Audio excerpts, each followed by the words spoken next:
Bonsoir à tous et bienvenue dans le Grand News. Dans l'actualité de ce 31 mai 2025, voici les grands titres ce soir. Vers une France de plus en plus sans tabac, le gouvernement envisage d'interdire la cigarette dans de nombreux lieux publics extérieurs tels que les jardins publics, mais pas sur les terrasses de café, une mesure largement soutenue mais jugée peu ambitieuse. Silence médiatique autour d'un procès pourtant majeur à Rennes, 300 gendarmes jugés pour des irrégularités dans la gestion des heures supplémentaires.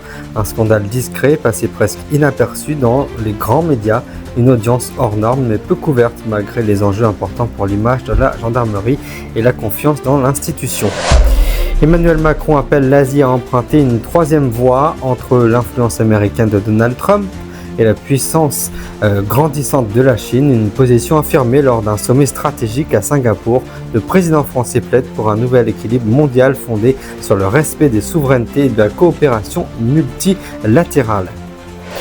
Jordan Bardella, l'homme fort du RN, se positionne en plan B potentiel en cas d'empêchement de Marine Le Pen, une montée en puissance qui interroge et qui divise même dans son propre camp entre stratégie et posture très marquée à droite. Bardella séduit mais inquiète. À Lieusaint, en Seine-et-Marne, une jeune femme de 22 ans est entre la vie et la mort après avoir été violemment percutée par un chauffard en fuite. Le drame s'est produit dans la nuit de vendredi à samedi à proximité du centre commercial Carré-Sénard. Une autre femme est également blessée. Le conducteur a pris la fuite. Une enquête est en cours pour tenter d'identifier et comprendre les circonstances exactes de ce terrible drame. Et enfin, nous partirons en Ukraine où des adolescents enroués par les services secrets russes, promesses d'argent, propagande, menaces. Ces jeunes, souvent vulnérables, sont recrutés pour commettre des actes de sabotage sur leur propre sol. Un phénomène inquiétant qualifié par les autorités ukrainiennes de méthode digne du groupe État islamique. Qui sont ces adolescents manipulés? Comment sont-ils approchés? Pourquoi la Russie cible-t-elle la jeunesse ukrainienne pour en faire des pions jetables dans un conflit brutal? Notre équipe vous plonge ce soir dans les rouages de ce recrutement invisible entre guerre psychologique, désinformation et pression militaire. Ce sera l'enquête du Grand News ce soir. Vers une France de plus en plus sans tabac, le gouvernement envisage d'élargir l'interdiction de fumer à de nombreux lieux publics extérieurs, les parcs, les plages, les abords d'écoles ou encore les arrêts de bus.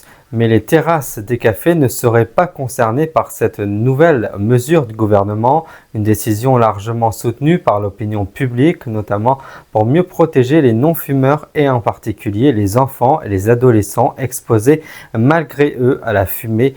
Les associations de lutte contre le tabac saluent cette avancée mais regrettent une mesure jugée trop timide et surtout l'absence d'un véritable accompagnement pour aider les fumeurs à décrocher. Reportage Bernard Fleury. C'est une mesure attendue et largement approuvée par la population.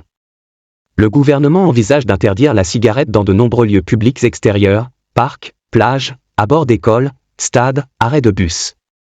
Objectif, mieux protéger les non-fumeurs et surtout les enfants, exposés malgré eux à la fumée. En revanche, les terrasses des cafés où les fumeurs sont pourtant nombreux ne seraient pas concernés. Une exception qui divise. Selon un sondage publié récemment, près de 78% des Français se disent favorables à l'extension des zones sans tabac.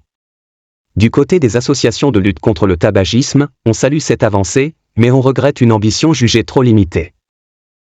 Interdire sans accompagner, ça ne suffit pas. Il faut aider les fumeurs à décrocher. Car en France, près de 12 millions de personnes fument encore régulièrement. Et les disparités sociales restent fortes.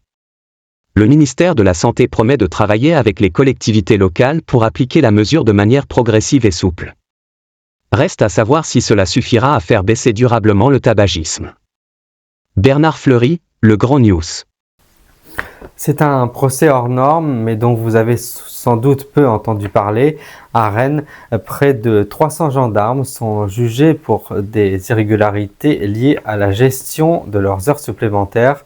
Un scandale discret qui est ainsi presque inaperçu dans les grands médias, malgré l'ampleur du dossier et ses conséquences potentielles pour l'image de la gendarmerie nationale. L'audience d'une rare ampleur pose de nombreuses questions sur la transparence, notamment au sein de l'institution, mais aussi sur le silence médiatique qui entoure cette affaire. Pourquoi un tel dossier qui touche des centaines de familles a-t-elle été aussi peu relayé?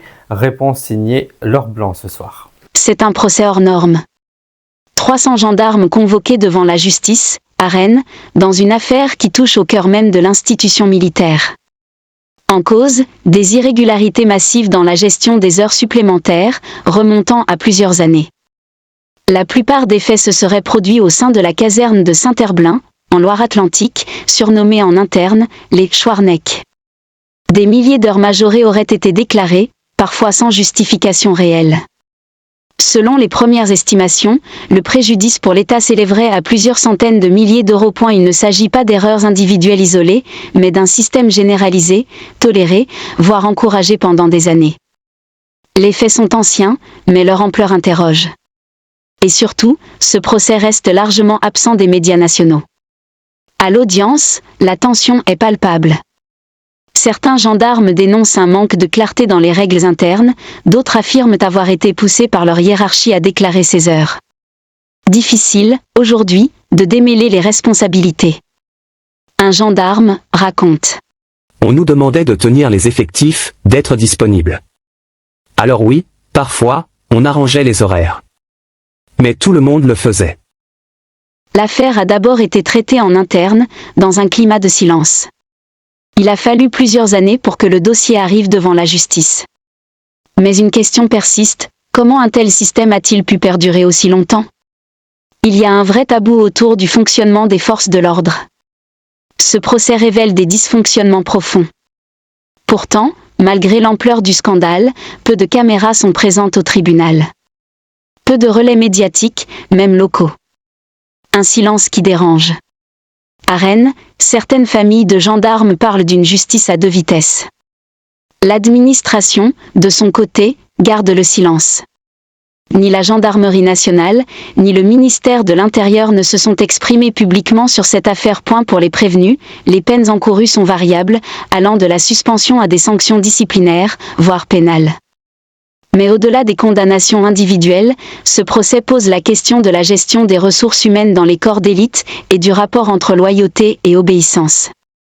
Car ce sont des agents de la République qui se retrouvent aujourd'hui sur le banc des accusés, dans une affaire embarrassante, que beaucoup semblent préférer taire.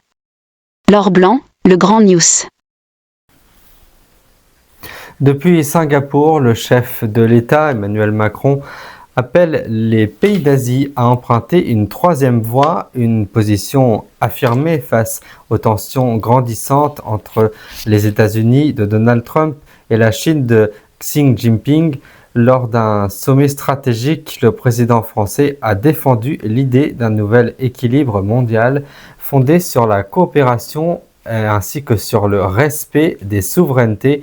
Son objectif, convaincre les puissances asiatiques à ne pas se laisser entraîner dans la rivalité sino-américaine et ainsi d'envisager une alternative portée par l'Europe. Les explications signées Henri Leboeuf. C'est depuis Singapour qu'Emmanuel Macron a lancé un nouvel appel à l'équilibre international. Lors d'un sommet stratégique, le président français a plaidé pour une « troisième voie », une alternative face à la rivalité croissante entre les États-Unis et la Chine. L'Europe ne veut pas choisir entre deux blocs. Elle veut coopérer avec tous, dans le respect des souverainetés. Le message s'adresse aux pays de l'Asie-Pacifique, de plus en plus tiraillés entre la pression militaire américaine et l'influence économique de Pékin. À travers cette stratégie, Paris tente d'affirmer sa place sur la scène diplomatique et de promouvoir une Europe indépendante. Une posture saluée par certains, mais jugée trop ambitieuse par d'autres. L'idée est louable, mais encore faut-il convaincre. Et sur ce terrain-là, la France reste un acteur secondaire. En pleine recomposition géopolitique, la « troisième voie » reste encore à construire. Henri Leboeuf, Le Grand News. Il incarne la nouvelle génération du Rassemblement national. Jordan Bardella, 28 ans, s'impose de plus en plus comme l'homme-femme fort du parti et certains n'hésitent plus à le présenter comme un plan B crédible en cas d'empêchement de Marine Le Pen à la prochaine présidentielle. Mais cette ascension fulgurante ne fait pas l'unanimité, y compris au sein même du Rassemblement national. Stratégie personnelle, ligne trop droitière, ces choix interrogent et alimente aussi les tensions internes. Jordan Bardella incarne-t-il déjà l'après-Le Pen, au risque-t-il de brouiller les repères d'un parti en quête d'élargissement? Élément de réponse ce soir dans le reportage de la rédaction. Il a 28 ans et déjà un pied dans la cour des grands. Jordan Bardella, président du Rassemblement national depuis 2022, s'est imposé comme l'un des visages incontournables de la droite française. En meeting, il attire les foules. Sur les réseaux sociaux, il domine le débat. Et dans les sondages, il rivalise déjà avec certaines figures de la majorité présidentielle. Pour beaucoup, il est devenu le plan B naturel en cas d'empêchement de Marine Le Pen à la prochaine élection présidentielle. Bardella, c'est la continuité et la rupture. Il prolonge la ligne Le Pen, mais avec une stratégie beaucoup plus personnelle. Car depuis qu'il a pris la tête du parti, le jeune président a imprimé sa marque. Une ligne plus dure sur l'immigration, une communication ultra ciblée vers la jeunesse, et une posture assumée de « candidat anti-système ». Je veux être la voix des oubliés, des travailleurs, des familles qui n'en peuvent plus, dit-il. Mais cette montée en puissance inquiète une partie des cadres historiques du RN. Certains redoutent un virage trop marqué à droite, qui pourrait brouiller le projet de « dédiabolisation » lancé il y a plus de 10 ans par Marine Le Pen. En interne, les tensions sont réelles. Des figures plus modérées appellent à préserver l'équilibre du parti, tandis que les plus radicaux soutiennent Bardella sans réserve. Car sa popularité est bien réelle. Chez les moins de 30 ans, il séduit un électeur sur 3. Son style, décontracté mais offensif, lui permet de capter un public plus large, bien au-delà du socle traditionnel du RN. Mais l'ambition de Jordan Bardella ne s'arrête pas là. Selon plusieurs proches, il envisage déjà un rôle central pour la présidentielle de 2027, même si Marine Le Pen se présente à nouveau. Certains évoquent même une cohabitation stratégique, d'autres un passage de témoin en coulisses. Marine Le Pen ne veut pas d'un rival dans sa propre maison. Mais Bardella devient incontournable. À terme, c'est lui ou la scission. Alors Jordan Bardella est-il en train d'incarner l'après-Le Pen? Ou risque-t-il de fracturer ce que Marine Le Pen a patiemment construit depuis plus de 10 ans? Une chose est sûre, le jeune leader n'a pas fini de faire parler de lui, dans un parti en quête d'élargissement, mais sous haute tension. Un terrible accident en Seine-et-Marne à Lieu-Saint précisément. Une jeune femme de 22 ans se trouve entre la vie et la mort après avoir été violemment percutée par un chauffard dans la nuit de vendredi à samedi. Le drame s'est produit près du centre commercial Carré Sénart. Une autre jeune femme a également été blessé grièvement. Le conducteur, quant à lui, a pris la fuite. Une enquête est en cours pour tenter de l'identifier et de faire toute la lumière sur les circonstances de cet acte dramatique. Retour sur le fait divers glaçant dans le reportage de Bernard Fleury et Elisabeth Lebranchu. Il est un peu plus de minuit dans la nuit de vendredi à samedi. À Lieu-Saint, en Seine-et-Marne, près du centre commercial Carré Sénart, deux jeunes femmes rentrent à pied après une soirée. Elles marchent le long d'une route peu éclairée, lorsqu'un véhicule arrive à vive allure. En quelques secondes, tout bascule. Le choc est violent. L'une des deux jeunes femmes, âgée de 22 ans, est projetée sur plusieurs mètres. Gravement blessée à la tête et au thorax, elle est rapidement transportée à l'hôpital Henri Mondor à Créteil. Son pronostic vital est toujours engagé. L'autre victime, plus légèrement touchée, a pu être entendue par les enquêteurs. Elle décrit une scène de panique, un véhicule fonçant sans ralentir. Le conducteur ne s'est jamais arrêté. Il s'agit clairement d'un délit de fuite. On travaille actuellement sur les images de vidéosurveillance et les bornes téléphoniques de la zone. Le véhicule en cause n'a pour l'heure pas été retrouvé. Mais selon des témoins, il pourrait s'agir d'une voiture de type berline, couleur foncée. Des fragments de pare-chocs et de feu ont été retrouvés sur place par les techniciens de la police scientifique. Dans le quartier, la nouvelle s'est rapidement propagée. Un choc pour les habitants, qui dénoncent un manque de sécurité dans cette zone très fréquentée, notamment en soirée. Il n'y a pas assez de lumière, pas assez de ralentisseurs. Et trop de gens roulent comme des fous ici, surtout la nuit. Le centre commercial Carré Sénart attire chaque week-end des milliers de visiteurs. Mais aux abords, les infrastructures piétonnes sont jugées insuffisantes. Le maire de Lieu-Saint a demandé l'installation en urgence de radars pédagogiques et de caméras supplémentaires. Une plainte collective est également en préparation par des riverains. Il faut un vrai plan de sécurisation de ces axes. On ne peut plus attendre qu'un drame se reproduise. Du côté de la famille de la victime, l'émotion est immense. Un appel à témoins a été lancé sur les réseaux sociaux. Toute personne ayant vu ou entendu quelque chose cette nuit-là est invitée à se rapprocher de la gendarmerie de Lieusaint. Elle rentrait juste chez elle, elle n'a rien demandé. Aujourd'hui, elle se bat pour sa vie. Une enquête est ouverte pour blessures involontaires aggravées et délit de fuite. Le ou les auteurs risquent jusqu'à 7 ans de prison. En attendant, une jeune femme lutte chaque minute contre la mort. Un drame de plus sur les routes? Et une question, que faut-il pour que la sécurité des piétons devienne enfin une priorité? Bernard Fleury, Le Grand News. C'est une dérive inquiétante du conflit en Ukraine. De plus en plus d'adolescents sont enrôlés par les services secrets russes. Promesses d'argent, manipulation, menaces. Ces jeunes, souvent vulnérables, sont recrutés pour commettre des actes de sabotage sur leur propre territoire. Les autorités ukrainiennes dénoncent des méthodes dignes des groupes terroristes comparables à celles de l'État islamique. Qui sont ces adolescents manipulés? Comment sont-ils approchés? Et enfin, pourquoi la Russie cible-t-elle ainsi la jeunesse ukrainienne pour en faire de simples pions dans cette guerre brutale? Ce soir, l'enquête du Grand News nous embarque au cœur de ce recrutement invisible entre guerre psychologique et désinformation et stratégie militaire. C'est un document signé Elisabeth Leboeuf. Ils ont entre 13 et 17 ans. Collégiens, lycéens, des adolescents ordinaires, dans un pays en guerre. Et pourtant, ces dernières semaines, plusieurs d'entre eux ont été arrêtés, accusés de sabotage, de transmission d'informations militaires, ou d'avoir servi d'intermédiaire pour les services secrets russes. En Ukraine, un phénomène inquiétant prend de l'ampleur, le recrutement de mineurs par la Russie pour mener des actions contre leur propre pays. On m'a proposé de l'argent pour photographier un dépôt militaire. Je ne savais pas qui c'était, juste un contact sur Telegram. Nous dit un jeune. À travers des canaux cryptés, des recruteurs approchent ces jeunes, souvent vulnérables, isolés ou en situation de précarité. Des messages anodins, parfois un simple jeu, jusqu'au jour où on leur demande de passer à l'action $100 pour déposer un colis, 2 cents pour filmer une position militaire, parfois plus, s'ils acceptent d'enfreindre les lignes rouges. Ces enfants deviennent, malgré eux, les nouvelles armes d'une guerre hybride. Ce ne sont pas de simples erreurs de jeunesse. C'est une méthode délibérée. La Russie cherche à déstabiliser notre société de l'intérieur, en manipulant ceux qui devraient être protégés. Les régions les plus touchées sont celles du front, Kharkiv, Dnipro, Zaporizhia, Donetsk.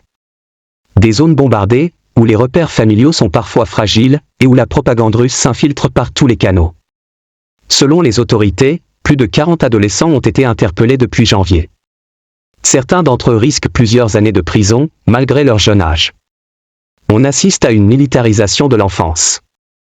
C'est une stratégie déjà utilisée par des groupes terroristes, instrumentaliser des mineurs, moins repérables, plus influençables. Le parallèle avec les pratiques de l'État islamique est désormais ouvertement évoqué à Kiev. Mais cette fois, il ne s'agit pas de fanatisme. Il s'agit de stratégie militaire, cynique et planifiée. Face à cette menace, des campagnes de prévention ont été lancées. Dans les écoles, les enseignants alertent. Des vidéos sont diffusées dans les transports, sur les réseaux. Mais la crainte reste palpable. On a peur que nos élèves soient approchés sans qu'on le sache. Ils ne disent rien. Et souvent, ils ne comprennent même pas qu'ils ont été manipulés. Certaines familles découvrent trop tard le rôle joué par leurs enfants. La honte, l'incompréhension, et parfois la peur de représailles. Mon fils croyait aider un inconnu. Il voulait acheter un téléphone avec l'argent. Maintenant, il risque la prison. En Ukraine, les autorités assurent vouloir traiter ces jeunes comme des victimes avant tout. Mais la justice, elle, avance. Et les enjeux de sécurité restent prioritaires. Derrière ces faits, une réalité glaçante. La guerre ne se limite plus aux armes ou aux drones. Elle se joue aussi dans les esprits. Et désormais, dans les mains d'enfants pris dans un jeu dont ils ignorent les règles. Et demain, nous fêterons les Saint-Justin et le soleil se lèvera à 5h48.